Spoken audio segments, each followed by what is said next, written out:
اقترب للناس حسابهم وهم فی غفلۃ معرضون، لوگوں کے لیے حساب کا وقت نہایت ہی قریب آ گیا ہے، جبکہ یہ غفلت میں پڑے ہوئے ہیں، منہ پھیرے ہوئے ہیں سارے لوگ۔ بلکہ اللہ کے نبی صلی اللہ علیہ وسلم اپنے زمانے اقدس میں یوں ارشاد فرمایا کرتے کہ میں اور قیامت اس طرح سے ہیں، یعنی اتنا قریب ہیں جیسے انگلیاں۔ 1400 سال پہلے کے عرصے کو حضور نے قریب فرمایا، تو اب تو ہم بالکل ہی قریب آئے ہیں اس طور پر کہ قیامت ہمارے سر پر ہے۔ ساری نشانیاں ظاہر ہو چکی ہیں، محض چند بڑی نشانیوں کو آنا باقی ہے، جس کے بعد قیامت قائم ہو جائے گی۔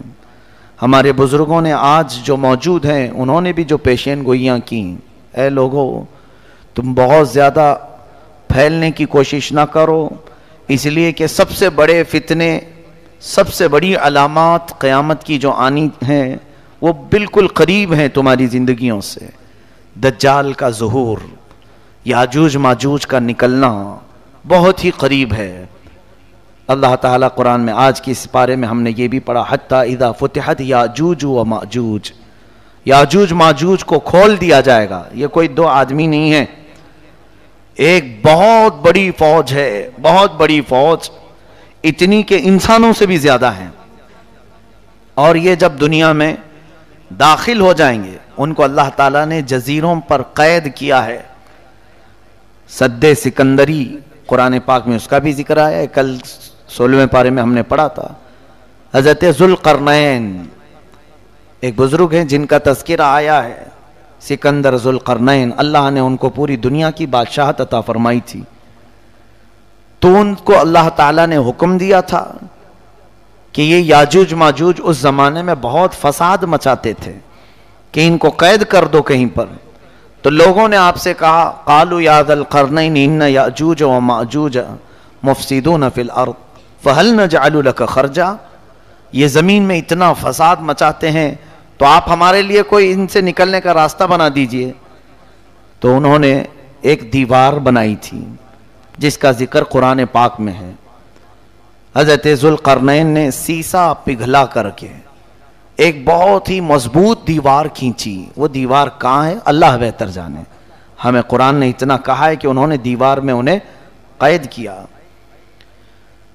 اور آتونی زبر الحدید حتی اذا ساوا بین الصدفین وقال انفخوا حتی اذا جعلہ نارا قال آتونی افرغ علیہ قطرا، یہ ذکر جو ہے ان کے دیوار بنانے کا ہے۔ پہلے اس سیسے کو پگھلایا گیا، آگ بنی، پھر اس کو مضبوط کیا گیا، پھر دیوار تعمیر ہوئی۔ اب وہ یاجوج ماجوج کی جو فوج ہے انہیں قید کر دیا گیا۔ حدیث پاک میں ہے وہ روزانہ دیوار کو توڑنے کی کوشش کرتے رہتے ہیں، پوری رات بھر دیوار کو چاٹتے ہیں یہاں تک کہ وہ تھوڑی باقی رہ جاتی ہے۔ تو تھوڑی باقی رہتی ہے، صبح کے وقت وہ تھک جاتے ہیں اور کہتے ہیں چلو باقی کا کل کر لیں گے، یہ کل نکل جائے گی۔ وہ جیسے ہی واپس آتے ہیں اللہ تعالیٰ اس دیوار کو جیسی تھی ویسی بنا دیتا ہے، روز کا معمول ان کا ہے۔ اور پھر فرمایا گیا کہ اخیر میں وہ یہ کہیں گے، پوری دیوار کو چاٹتے چاٹتے یا توڑتے توڑتے قریب کو پہنچ جائیں گے، تب وہ یوں کہیں گے انشاءاللہ کل تو ختم ہو ہی جائے گی، اللہ نے چاہا تو وہ جس دن وہ کہیں گے تو پھر وہ دیوار ٹوٹ جائے گی، انشاءاللہ کا استعمال کریں گے۔ اس کے بعد دیوار جب ٹوٹے گی تو وہ پوری فوج داخل ہوگی پوری دنیا میں، اور وہ اتنا فساد مچائیں گے کہ ہر چیز کو کھائیں گے، ہر چیز کو، یعنی ان کے لیے کوئی کھانے کی چیزیں مخصوص نہیں، پوری کھیتیاں چر جائیں گے، پورے مویشی جانور چبا جائیں گے، استعمال کرنے والی چیزیں کھا جائیں گے، لکڑیاں کھا جائیں گے، کوئی چیز باقی نہیں چھوڑیں گے، سب چیزیں کھائیں گے۔ وہ ایک بہت بڑا فتنہ ہوگا قیامت سے پہلے، پھر اللہ تبارک و تعالیٰ انہیں ہلاک فرمائے گا۔ دجال کا ظاہر ہونا بہت ہی قریب ہے۔ دجال، کانا دجال جس کو کہتے ہیں، اس کی ایک آنکھ ہوگی، اس کی پیشانی پر کاف رے لکھا ہوگا، وہ صرف اہل ایمان دیکھیں گے، جن کے اندر ایمان ہے انہیں نظر آ جائے گا اس کی پیشانی پر کیا لکھا ہے، کافر لکھا ہوا ہے، اور جو منافق ہیں وہ اسے نہیں پہچان پائیں گے، وہ بڑی طاقتیں لے کر کے آئے گا اور لوگوں کو بہت بڑی آزمائش میں ڈالا جائے گا، اس طور پر کہ وہ لوگوں کو دکھائے گا پانی برسا کر کے، زمین سے سبزے اگا کر کے، جو مانگو وہ اسی وقت حاضر کر کے دکھا دے گا۔ سونا چاہیے وہ حاضر ہے، چاندی چاہیے وہ حاضر ہے۔ تو لوگوں سے وہ کہے گا کہ میں تمہارا خدا ہوں جس کی تم عبادت کرتے تھے، میں اتر پڑا ہوں۔ تو جو اسے مان لے گا تو وہ کافر و مرتد ہو جائے گا، اور جو نہیں مانے گا اسے وہ سخت سزائیں دے گا، یہاں تک کہ تیل کو گرمائے گا اور مومنوں کو اس میں ڈالے گا کھولتے ہوئے تیل میں، یا پھر کوئی مومن اس کو نہ مانے تو اس کی دونوں ٹانگ پکڑ کر چیر دے گا، ہلاک کرے گا۔ اس طرح سے سخت اذیتیں دے گا ایمان والوں کو، لیکن اللہ جس کے ایمان کی حفاظت کرے وہ دجال کے فتنوں سے محفوظ رہے گا۔ حضور اکرم صلی اللہ علیہ وسلم دعا کیا کرتے تھے، نعوذ بک من فتنة المسیح الدجال، اے مولا ہم تیری پناہ مانگتے ہیں مسیح الدجال سے، یہ کانا جو دجال آئے گا۔ تو اے لوگوں آپ بھی دعا میں مشغول رہیں، اس لیے کہ وہ زمانہ نہایت قریب۔ مجھے تو نظر آتا ہے کہ جو جو علامتیں دجال کے ظاہر ہونے کی بتائی گئی تھیں وہ سب آ گئی دنیا میں۔ جھوٹ کو سچ کر کے دکھانا عام ہو جائے گا، ہر جھوٹی چیز۔ یہ دجال کی ضروریت، یہ پوری میڈیا جو آج دنیا میں ہے یہ دجال کے آنے کی راہ ہموار کر رہے ہیں۔ اور دجال کیا ہوگا؟ یہودی اس کو مسیحا سمجھتے ہیں، یہودی اس کو اپنا مسیحا مانتے ہیں کہ وہ ہم سب کو پوری دنیا میں عزت دینے والا آئے گا۔ تو دجال کے آنے کے لیے یہودی پوری فیلڈ ہموار کر رہے ہیں، جگہ جگہ جو تمام چیزوں کا قبضہ، پورے سونے پر ان کا قبضہ ہے آج، جیولری، گولڈ، اتنے تعداد میں یہ جمع کرتے جا رہے ہیں، کیونکہ یہ دجال کی کام آنے کے لیے، اور دجال ان کے لیے مسیحا ہے، بظاہر مسیحا۔ وہ یوں سمجھتے ہیں کہ ہمیں جنت دلانے والا آنے والا ہے۔ دیکھا نہیں آپ نے یہودی اکثر چیزوں میں، اپنے برانڈ میں یا اپنے لوگوں میں ایک آنکھ کا استعمال کرتے ہیں، وہ ایک آنکھ کا استعمال دجال کی علامات ہیں۔ وہ دجال کی پوجا بھی کرتے ہیں، عبادت بھی کرتے ہیں، اور اس کے آنے کی دعائیں کر رہے ہیں آج پوری دنیا میں۔ سال میں پورا اجتماع ہوتا ہے یہودیوں کا، اور وہ بار بار دعا کرتے ہیں کہ وہ جلدی سے آ جائے۔ تو یہ یہودی پوری اس کی فوج تیار ہے آج، سارا یعنی فیلڈ تیار کر دی گئی۔ یہ بھی حدیث پاک میں آیا ہے، دجال کے آنے سے پہلے پہلے یہودی اور عیسائی تمام ملکوں کو فتح کرتے کرتے حرم پاک تک پہنچ جائیں گے۔ حرمین طیبین چھوڑ کر، مکہ مکرمہ اور مدینہ طیبہ چھوڑ کر تقریباً پوری دنیا پر یہ قبضہ کر لیں گے۔ یہ حدیث پاک میں یہ ہو کے رہے گا، اور یہ پہنچ گئے، آج عرب میں بھی پہنچ گئے ہیں۔ آج عرب کے تمام ایئرپورٹ، سعودی عرب، اصل میں اس کو سعودی کہنا مناسب نہیں سمجھتا، وہ عرب شریف تھا، ان ظالموں نے اس کو سعودی بنایا ہے، پہلے نہیں تھا یہ سعودی، اس کو انہوں نے اپنے خاندانی نام سے ملک کو تجویز کیا ہے۔ وہ عرب ہے، حجاز ہے حضور کے زمانے کا۔ وہاں اب تقریباً سیکورٹی کے تمام معاملات بادشاہوں نے اب اسرائیل کو دے دیا ہے، یہودیوں کو دے دیا ہے۔ حتیٰ کہ ابھی ابھی نئی خبر یہ بھی ملنے کو آ رہی ہے کہ حج اور عمرے کے تمام انتظامات اسرائیلی کمپنی کو دیے جانے والے ہیں، یعنی وہ بہتر سے بہتر سیکورٹی فراہم کریں گے۔ کتنے سالوں سے، کئی 100 سالوں سے اسرائیل کا اور عرب کا کوئی تعلق نہیں تھا، سفارتی تعلق نہیں تھا۔ ابھی جا کر کے یہ تعلق بھی قائم ہونا شروع ہوا کہ براہ راست سعودی عرب سے پروازیں، طیارے، پلین اسرائیل جا سکتے ہیں، آ سکتے ہیں۔ یہ ساری چیزیں ہموار ہو گئیں، ان کی تمام دوستی کھل کر کے آ گئی اب، یعنی یہ یہود کو عرب میں داخل کرنے کے تمام راستے پیدا کر چکے ہیں۔ کیا یہ علامات نہیں؟ حضور صلی اللہ علیہ وسلم کی حدیثیں پڑھو، دجال کے آنے کی اور کیا علامات ہیں؟ فرمایا عرب جب کثرت سے گناہ میں مبتلا ہو جائیں گے، کثرت الخبث، یعنی خباثت عام ہو جائے گی۔ اسی کی تو ایک کڑی ہے کہ اب عرب میں بیچ بننے جا رہے ہیں، سینما تھیٹر کھلنے جا رہے ہیں، جوے کے اڈے اوپن ہو رہے ہیں. یہ میرے آقا نے فرما دیا تھا عرب جو ہے خباثت میں مشغول ہو جائیں گے، علل اعلان برائیوں. پہلے سے تو تھی ان کے اندر لیکن اب کھل کر کے. یہ دجال کے آنے کی بڑی بڑی علامتیں. دریائے تبری جس کے متعلق یہ فرمایا گیا اس کا پانی سوکھ جائے گا تب دجال آ جائے گا. ابھی ہم نے رپورٹ میں دیکھا ہے کہ 2 یا 2.5 فٹ پانی اس میں بچ گیا ہے دریائے تبری میں. یہ تمام چیزیں اتنی قریب ہیں اور میرا مولا فرماتا ہے اقترب للناس حسابهم وهم فی غفلۃ. بہت ہی قریب آ گیا ہے لوگوں کے حساب کا وقت جبکہ یہ غفلت میں پڑے ہوئے ہیں. ایسا لگتا ہے کہ کچھ حساب دینا ہی نہیں ہے. قیامت کے آنے کے آثار تمہارے لیے سب چیزیں جو میرے آقا نے فرمایا سب کھل کر کے آنے لگی. پھر کیوں ہم واپس جانے کی انتظار میں نہیں؟ اپنے لیے تیاریاں. آج دیکھیں بچہ بچہ گھر میں اپنے ماں باپ سے ایک چیز پوچھتا ہے عید کے میرے جوڑے کون سے ہیں.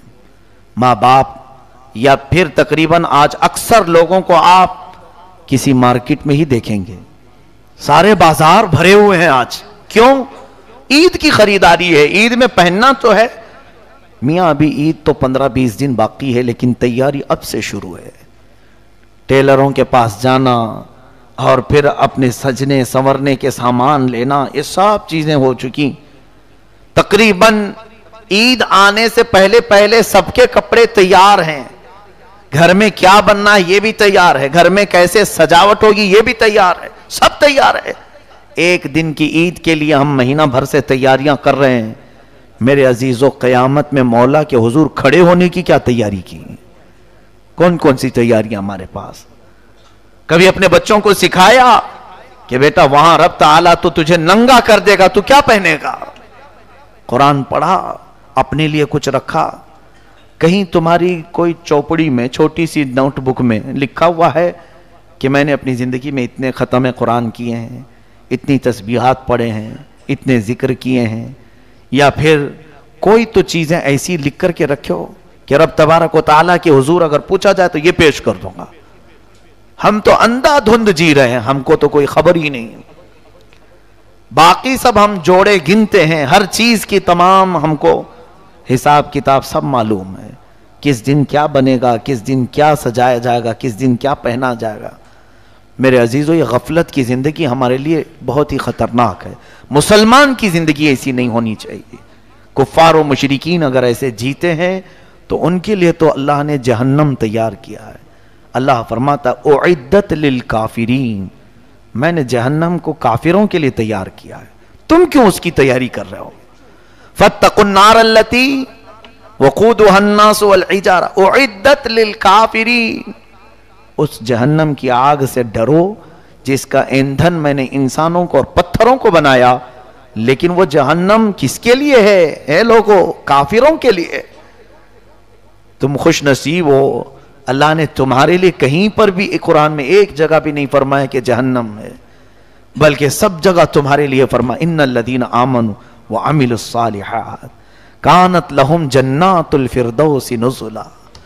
جو ایمان لائے ہیں، عمل صالح کیے ہیں، اے لوگو ان کی مہمان نوازی کے لیے تو میں نے جنت الفردوس بنایا ہے. ایک جگہ نہیں، ہر پارے میں تمہیں ملے گا جنات تجری من تحتها الانہار خالدین فیہا. ایسی تمہارے لیے جنتیں میں نے بنائی ہیں، باغیچے ہیں جس میں نہریں بہ رہی ہیں، جو جائے گا اس میں ہمیشہ رہے گا. لیکن بندہ ہے کہ وہ مولا کی سجائی ہوئی جنت کو لینے کی تیاری کرنا نہیں چاہتا. کافروں کے کام اچھے لگتے ہیں، یہود و نصارہ کے عمل پسند ہیں. ہماری پوری قوم کو ان کی ایکٹیویٹیز میں دلچسپی ہے، ان کے کیریکٹر کو دل سے لگانے کو پسند کرتے ہیں. باقی رہی بات مصطفیٰ کریم صلی اللہ علیہ وسلم نے جو اخلاق کریمانہ دیے تھے، اور اسی لیے وہ سچ فرمایا تھا میرے آقا نے، دنیا میں ایسے جیو جیسے مسافر رہتا ہے، بہت جلدی تم چلے جاؤ گے یہاں سے، اور ہمیشہ کی زندگی کو کیوں یہ چھوٹی سی زندگی پر قربان کرتے ہو؟ یہاں جتنا بھی عیش کرو گے عارضی ہوگا، ٹیمپرری ہوگا.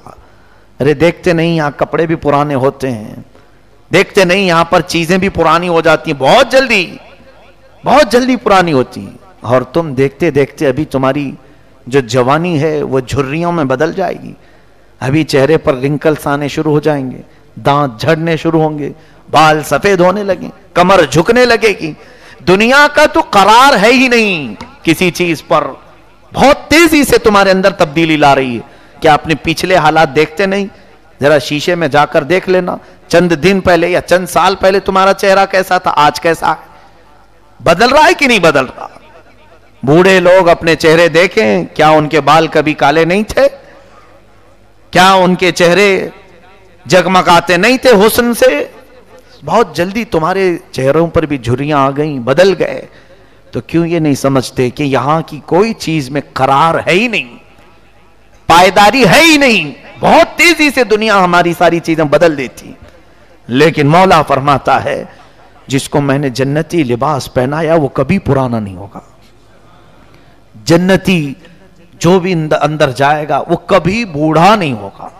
جو جوان ہے جوان ہی ہمیشہ کے لیے. وہ پائیداری ہے، اس کے اندر استقرار ہے، قرار ہے. ان تمام چیزوں کو چھوڑ کر بندہ اپنی غفلت میں جی رہا ہے. اسے مختصر سا عیش چاہیے. خیر، اللہ ہمیں دنیا کی مکاریوں اور عیاریوں سے بچائے ہے. بس دنیا سے اتنا لے لو جتنا جینے کے کام آ جائے، اتنا حاصل کر لو جتنا یہاں سے زندگی گزر جائے، لوگوں کے سامنے ہاتھ پھیلانا نہ پڑے، اللہ اپنا محتاج بنائے رکھے، بس اتنی زندگی گزار لو. باقی رہی بات بہت زیادہ پھیلنے کی تو جنت میں پھیلا لو، وہاں زیادہ سے زیادہ پھیلا لو جتنا ہو سکتا ہے. تم کثرت سے دعا کرو. حدیث پاک میں ہے تمہیں ملے نہ ملے دنیا میں دعائیں، قیامت کے دن پہاڑوں کے برابر نیکیاں اسے دی جائیں گی. پوچھے گا بندہ یہ کہاں سے مولا، میں تو اتنی نیکیاں کیا نہیں تھا. رب تعالیٰ فرمائے گا اے بندے تو دنیا میں روز مجھ سے مانگتا تھا، میں نے تجھے دیا نہیں، وہ سب یہاں کے لیے جمع کر رکھا تھا. بندہ کہتا ہے کاش میری دنیا میں تو کوئی دعا قبول نہیں کرتا، کوئی نہیں قبول کرتا، سب یہاں کے لیے رکھتا. تو آج تو میں فخر سے جنت میں سب کو بتاتا کہ میں سب سے زیادہ نیکیاں جمع کیا ہوں. تم یہ دیکھتے ہو کہ میری دعا قبول نہیں ہو رہی ہے، چھوڑو جانے دو، کیا بار بار مانگیں گے؟ نہیں، مانگنا بند مت کرو، کثرت سے مانگتے رہو تاکہ یہ سب آخرت میں جمع ہوتے رہے.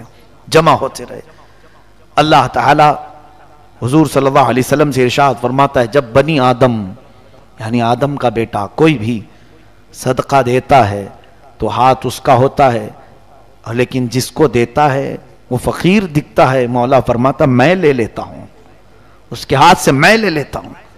مولا محتاج نہیں.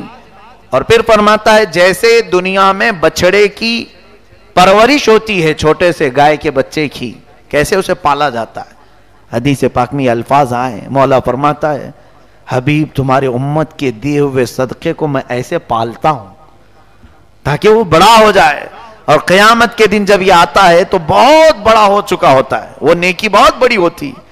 تب پھر وہ کہتا ہے یہ کہاں سے میری؟ رب فرماتا ہے ایک بار تو چھپ کر کے خیرات کیا تھا، اسے میں لے کر کے پالا ہوں، آج اتنا بڑا ہو گیا ہے. میرے عزیز، اور رب تبارک و تعالیٰ کے ہاں کچھ جمع کرو، انویسٹ وہاں کے لیے بھی کرو.